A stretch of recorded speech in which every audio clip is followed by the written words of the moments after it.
السلام علیکم دوستو، JNU ایکشن میں آپ کا سواگت ہے۔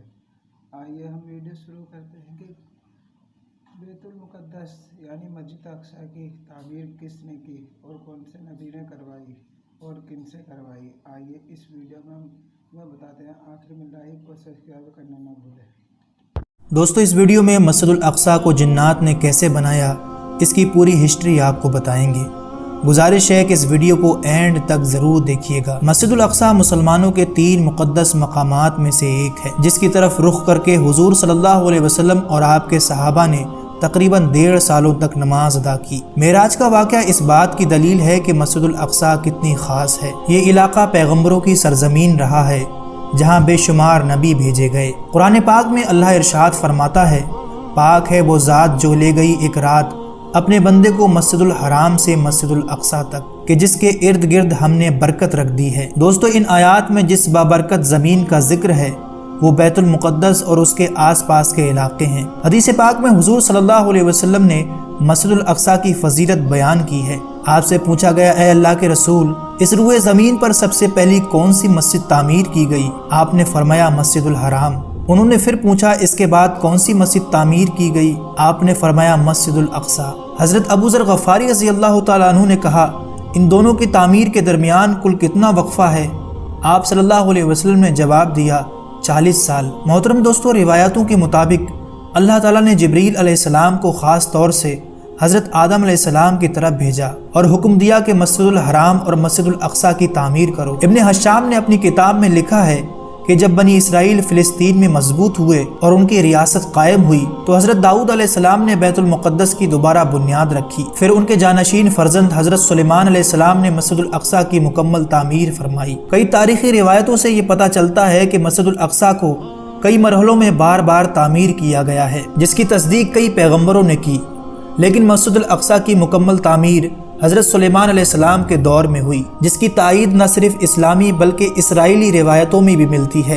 حضرت سلیمان علیہ السلام اللہ تعالیٰ کے جلیل القدر پیغمبر ہیں۔ آپ کی بادشاہت مشرق سے لے کر مغرب تک تھی، ایسی بادشاہت جس میں انسانوں کے ساتھ ساتھ ہوا، چرند و پرند، جانور، حیوانات اور جنات پر بھی آپ کی حکومت تھی۔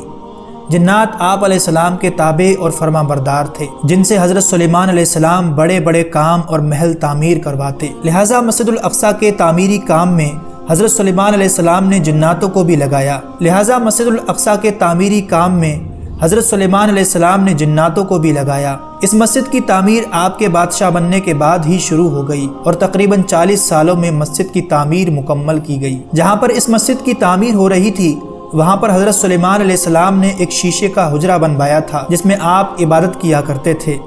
آپ اپنے عصا کے سہارے کھڑے ہو کر اللہ کی عبادت میں مشغول رہا کرتے اور یہ عبادت بہت لمبی ہوا کرتی تھی۔ آپ کئی دن یا مہینے بھر ایسے ہی کھڑے رہتے اور جنات اپنے کاموں میں مشغول رہا کرتے۔ دوستو اللہ تعالیٰ نے جنات کو ایسی مخلوق بنایا ہے جو مشکل سے مشکل اور سخت سے سخت کام سر انجام دے سکتے ہیں۔ اس لیے حضرت سلیمان علیہ السلام نے ارادہ فرمایا کہ مسجد ہیکل کے چاروں جانب ایک عظیم الشان شہر آباد کیا جائے اور مسجد کی تعمیر بھی شروع کی جائے۔ ان کی خواہش یہ تھی کہ مسجد اور شہر کو بیش قیمتی پتھروں سے بنوائیں اور اس کے لیے حسین اور بڑے بڑے پتھر منگوائے، اور یہ کام صرف جن ہی سر انجام دے سکتے تھے۔ چنانچہ وہ دور دور سے خوبصورت اور بڑے بڑے پتھر جمع کر کے لایا کرتے اور بیت المقدس کی تعمیر سر انجام دیتے تھے۔ جب حضرت سلیمان علیہ السلام کو یہ علم ہوا کہ جلد ہی آپ کی وفات ہونے والی ہے تو آپ نے اللہ سے دعا کی کہ جنوں کو آپ کی وفات کا علم نہ ہو وہ اسی طرح اپنے کاموں میں مصروف رہ کر بیت المقدس کی تعمیر مکمل کرتے رہیں۔ لہٰذا اسی حجرے کے اندر جب آپ عبادت میں مصروف تھے کہ سلیمان علیہ السلام کی وفات کا وقت آ پہنچا۔ آپ ایک لاٹھی کے سہارے کھڑے ہو گئے اور انتقال فرما گئے۔ جنوں کو آپ کی موت کی خبر نہ ہوئی اور وہ اپنے کام میں لگے رہے۔ جنات یہ سمجھتے رہے کہ آپ عبادت میں مشغول ہیں۔ دوستو انبیاء اکرام کے جسم مبارک کبھی سڑتے نہیں ہیں اور نہ ہی زمین کی مٹی انہیں کھا سکتی ہے۔ اس روئے زمین پر جتنے بھی نبی بھیجے گئے آج بھی ان کے جسم مبارک قبروں میں صحیح سالم اور موجود ہیں۔ چنانچہ حضرت سلیمان علیہ السلام وفات کے بعد کئی عرصے تک اسی طرح عصے کے سہارے کھڑے رہے۔ آخر ایک عرصے کے بعد جب ان کی لاٹھی کو دیمک نے چاٹ لیا اور وہ اندر سے کھوکھلی ہو کر ٹوٹ کر گر پڑی اور سلیمان علیہ السلام جو لاٹھی کے سہارے کھڑے ہوئے تھے وہ زمین پر آ گئے۔ اس وقت جنوں کو معلوم ہوا کہ سلیمان علیہ السلام تو مدت سے انتقال کر چکے ہیں۔ دوستو اس واقعے کو اللہ تعالیٰ نے قرآن مجید میں کچھ اس طرح بیان فرمایا ہے، پھر جب ہم نے اس پر موت کا حکم بھیجا تو جنوں کو اس کی موت کا علم نہ ہوا، مگر زمین کی دیمک ان کا عصا کھاتی رہی۔ پھر جب سلیمان زمین پر آئے تو جنوں پر یہ حقیقت کھل گئی کہ اگر وہ غیب جانتے ہوتے تو اس ذلت و خواری میں نہ رہتے۔ دوستو اس واقعے سے پہلے لوگ یہ سمجھا کرتے تھے کہ جنوں کو غیب کا علم ہوتا ہے، لیکن اللہ نے لوگوں کا یہ بھرم بھی دور کر دیا اور آنے والے لوگوں کے لیے یہ ایک سبق بنا۔